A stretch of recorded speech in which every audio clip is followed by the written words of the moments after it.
Hi everyone. Welcome, welcome, welcome. Thank you for joining me today. You really don't know how much I appreciate it, because this is it. I mean, you need to be there in order for me to be here. Today we're going to talk about surviving the holidays with our eating habits, our way of eating. But first, I know a lot of you probably don't know who I am, so let me introduce myself. And I forget I can't see it. I'm controlling the camera over my phone today, so I'll try to not get my arm up to cut it off and all that stuff. But anyway, if you don't know me, I'm Chip. I go by CP59Fit because CP's my initials. 59 was the amount of weight I had to lose when I started this, when I made the name, and fit is the ultimate goal. I think this year I'm down about 43 pounds. Well, I got a new phone in February, and the first recorded weight was 245, I think, and the latest recorded weight is 202. So I'm doing something right. Of course, it's been a roller coaster, and that's why I've clamped down here in the third quarter. But we all have holiday meals and parties coming up, so I wanted to give you a few tips on how to address that. And well, the phone lost connection. Oh well. Forgive that the neighbors or the owner of the neighbor's house is renovating it, probably doing a flip, and the Air Force is practicing with their great big cargo plane, so you may hear a big plane go over. I think it's doing circles, on the adjoining airport. Touchdowns, I guess is what they call it. I love that plane, but I haven't been able to get a good video of it in flight yet. That's coming. That'll be on Chillin' with Chip, which is linked in the description down below, my second kind of vlogging channel. So let's get to how to survive the holidays with our way of eating.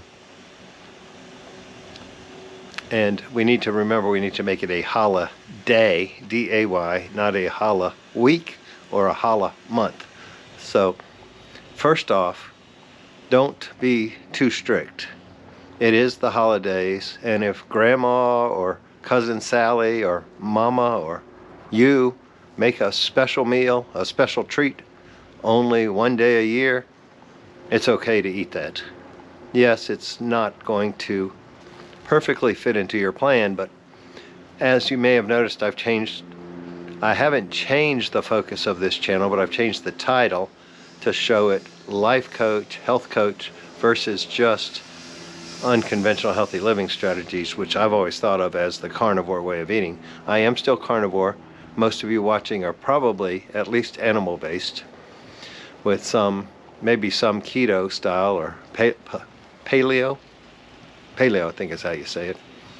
So you have some plants, but I'm giving you limited permission to indulge on something you can only get once a year and only at maybe one meal. Don't overdo it, but enjoy life. I guess that's the main goal, is to enjoy the holidays. You never know if this will be the last holiday for your mother, like I had a couple years ago, and I stupidly chose a long house sit in North Carolina, overspending Christmas 2022 with my parents. Oh, there'll be another year. No, there wasn't. There wasn't another year. So I don't beat myself up over that. I thought it was the best thing to do at the time, but in hindsight, it probably wasn't. I would have rather had that memory of Christmas. So anyway, don't piss off Grandma if she makes a certain cake, a certain cookie, but I wouldn't just waste that treat on like a sheet cake from Costco or Sam's Club or something you can get any day of the year, a muffin, a donut you can get at the local convenience store. No, if you're gonna quote unquote fall off the wagon, make sure it's something you can only fall off the wagon on one day a year, and enjoy it, because that memory's gonna have to last you for a year if you get right back on the wagon. But basically, don't be too hard on yourself on the holidays. Enjoy them. Enjoy your time with family, friends.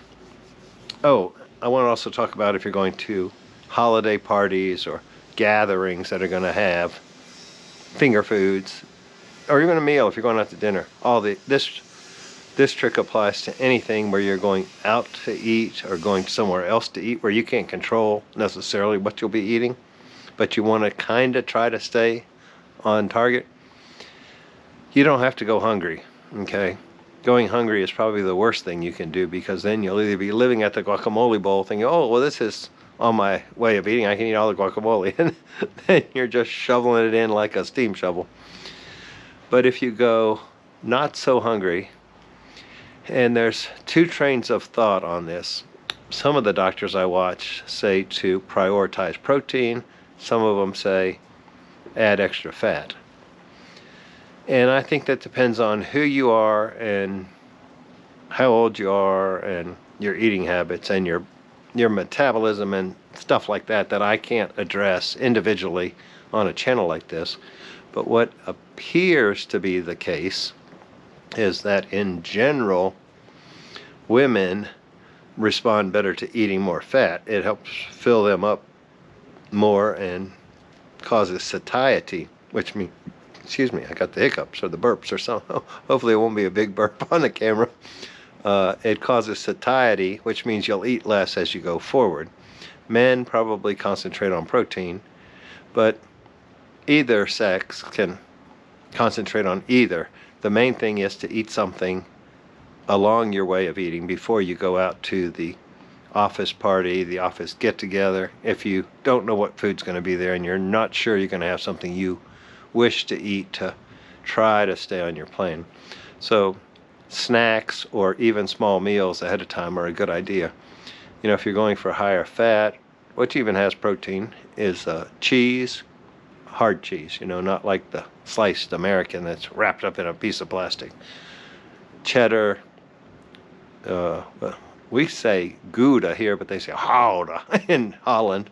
Gouda, Edam, whatever, something you got to cut is probably okay.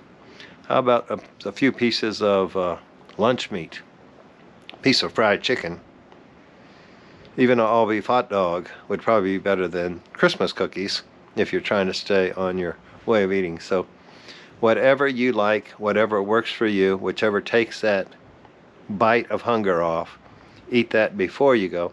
And then at the party, drink water or non-caloric drinks, because you might just be thirsty and not hungry. And that may help delay the urge to eat the sweet or whatever else. But again, if it's your coworker and they only make it once a year and you don't want to be confrontational, just go ahead and eat a little bit of it. I want to say it's not going to kill you, but if you do it every day, it might. So one time, I feel fairly comfortable in saying that it won't kill you. So I hope that helps you survive the holidays. Enjoy. You can tell it's kind of gloomy here. I'm going to be going to the beach 2 days after Christmas. I'll probably be in for a little more gloom in Pennsylvania when Dad and I go up to visit my brother. We're leaving Christmas Eve. We'll be there Christmas Eve, Christmas Day, and come back on the 26th, and then I'm driving to Southport, outside of Southport, North Carolina, on the 27th for a 9-night pet sit with 2 rescue dogs, kind of smaller dogs, I think.